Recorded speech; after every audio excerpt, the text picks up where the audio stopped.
शदीद खांसी, नज़ला, ज़ुकाम, बुखार ये सब डस्ट की वजह से होती हैं। बारिशें ना होने की वजह से इंसान बहुत ही बेबस हो जाता है। तो आइए आज की वीडियो में हम बात करते हैं कि हम इसको किस तरह से कम कर सकते हैं मेडिसिन के बगैर, या हम किस तरह से इनसे छुटकारा हासिल कर सकते हैं। अस्सलाम वालेकुम, मैं आपकी होस्ट नादिया शराज आपके साथ आज नई वीडियो में हाज़िर हूँ। तो आज हम बात करते हैं खांसी, नज़ला, ज़ुकाम, बुखार, फ्लू, ठंड की वजह से, बारिशें ना होने की वजह से, या डस्ट की वजह से, या कुछ अफराद को एलर्जी होती है किसी चीज़ से, परफ्यूम से, स्मेल से, या डस्ट से, या ठंड की वजह से, धुएँ की वजह से, या किसी और वजह से। तो उन लोगों की क्या होता है कि चेस्ट खराब हो जाती है, हमारी छाती पे रेशा जमना शुरू हो जाता है, बलगम जम जाती है, और हमारा सिर भारी रहता है, हमारी छाती में जकड़न रहती है। बच्चों के साथ भी ये अलामात होती हैं। तो इस सूरत में हमें क्या करना चाहिए? सबसे पहले तो ये है कि आप सुबह उठकर नीम गर्म पानी में थोड़ा-सा नमक हल करके गरारे करें, सुबह शाम इसका इस्तेमाल रखें। और दूसरी बात ये कि पानी का इस्तेमाल ज़्यादा रखें। सर्दियाँ शुरू हो जाती हैं तो हम क्या करते हैं कि पानी पीने में कंजूसी करते हैं।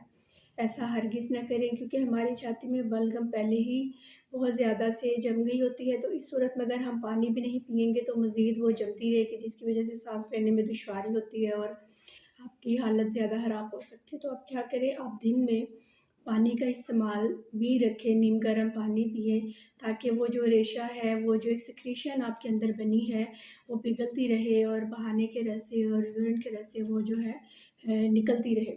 उसके अलावा आप जो है सूप का इस्तेमाल कर सकते हैं, सूप भी आपके लिए बहुत अच्छा है। और सेकेंडली आप कर सकते हैं, आप कहवा बना सकते हैं, ग्रीन टी ले सकते हैं। नॉर्मली छोटे बच्चों को जब कभी गला ख़राब होता है तो हम ग्रीन टी बना के देते हैं। उसमें आप चीनी की जगह पे शहद डाल के दें। आप उसमें छोटी इलायची, सब्ज़ इलायची का इस्तेमाल भी कर सकते हैं। अगर बहुत ज़्यादा रेशा है, बहुत ज़्यादा थिक बलगम आ रही है, तो उस सूरत में आप जो है बच्चों को ग्रीन टी दें, उसमें शहद और थोड़ी-सी मलट्ठी डाल लें। ये आपको एक पंसार की दुकान से ये आपको हर चीज़ मिल जाती है। तो आप मलट्ठी डाल लें, आप 1-2 लौंग डाल सकते हैं, दालचीनी डाल के उसका कहवा अच्छी तरह से बना के बच्चों को सुबह-शाम दें। उसके अलावा आप इनको स्टीम दें। अगर नाक बहुत ज़्यादा बंद है, साँस लेने में दुश्वारी है, गले में बहुत ज़्यादा ख़राश है, छाती में बहुत ज़्यादा दर्द है, भारीपन है, तो उसके लिए आप इनको स्टीम भी सुबह-शाम दे सकते हैं। उससे क्या होता है कि स्टीम की वजह से आपके नाक के गले की जो नालियाँ हैं, जो तंग हो गई होती हैं या ब्लॉक हो गई होती हैं, वो खुल जाती हैं। सो अपना बहुत ध्यान रखें। और वो लोग जो दिल के अमराज़ में मुब्तला हैं, या जो लोग बीपी के अमराज़ में मुब्तला हैं, वो अपने डॉक्टर से रुजू करें। आप नॉर्मली घर में कहवा, सूप इस तरह की चीज़ें ले सकते हैं, लेकिन अपनी तबीयत को, अपनी उस मर्ज़ को मद्देनज़र रखते हुए भी आपको हम यही एडवाइस करेंगे कि आप डॉक्टर के पास जाएँ, ताकि वो आपको कोई एंटीबायोटिक, एंटी एलर्जी इस तरह की चीज़ें भी दें।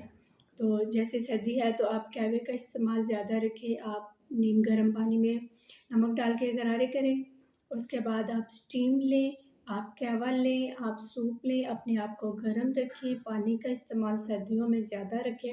ये आपके लिए बहुत ही फ़ायदेमंद है। इससे आपका जो क्या है, बलगम का जो थिकनेस है वो आहिस्ता-आहिस्ता कम होना शुरू हो जाती है, और वो आहिस्ता-आहिस्ता वो चीज़ फिर ख़त्म भी हो जाती है।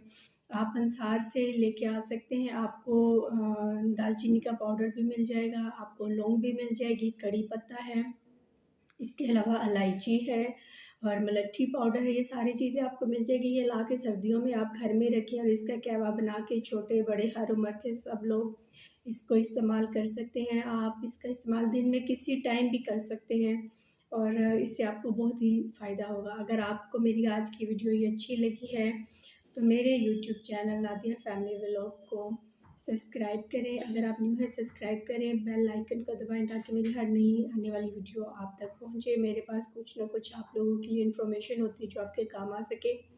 अगर आपको मेरी वीडियो अच्छी लगी हो तो प्लीज़ इसको लाइक करें, चैनल को सब्सक्राइब करें, और मेरी वीडियोज़ को आगे दूसरे लोगों तक भी शेयर करें, ताकि उनको भी मेरी इन बातों से, मेरी इस इन्फॉर्मेशन से कोई ना कोई अफ़ाक़ा हासिल हो सके।